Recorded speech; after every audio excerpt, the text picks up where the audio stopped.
Halo semua, selamat datang kembali dalam pembelajaran Bahasa Indonesia bersama saya Ibu Livia. Hari ini kita akan belajar menulis cerita sejarah pribadi. Selamat belajar.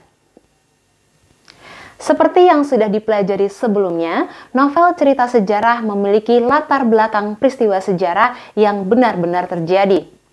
Ketika kamu hendak menulis sebuah novel sejarah tentang seseorang atau bahkan dirimu sendiri, hal pertama yang harus kamu lakukan adalah menentukan peristiwa sejarah atau peristiwa yang terjadi di masa lalu yang akan kamu kembangkan menjadi sebuah novel sejarah. Berikut ini langkah-langkah yang bisa kamu lakukan dalam menulis cerita sejarah pribadi.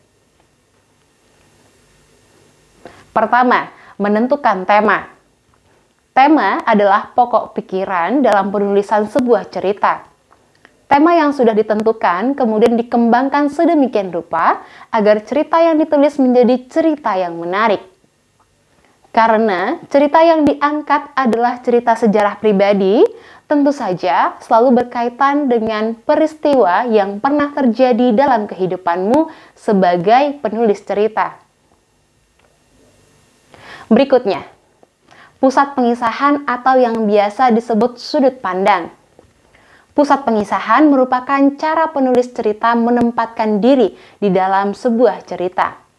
Pusat pengisahan atau sudut pandang yang biasanya digunakan dalam teks cerita sejarah pribadi adalah sudut pandang orang pertama, seperti menggunakan kata aku, saya, atau sudut pandang yang ketiga, dia atau nama orang sebagai tokoh utama. Selanjutnya, kamu dapat menentukan penggambaran tokoh dalam sebuah cerita dengan cara memaparkan watak tokoh dalam dialog antar tokoh, pemikiran tokoh, dan perbuatan tokoh. Langkah berikutnya, tidak kalah penting dalam membangun sebuah cerita yang menarik, yaitu menentukan latar. Latar merupakan keterangan tempat, waktu, dan suasana. Terakhir, sajikan alur yang menarik, mulai pengenalan awal cerita atau orientasi, konflik, klimaks, sampai ke tahap penyelesaian.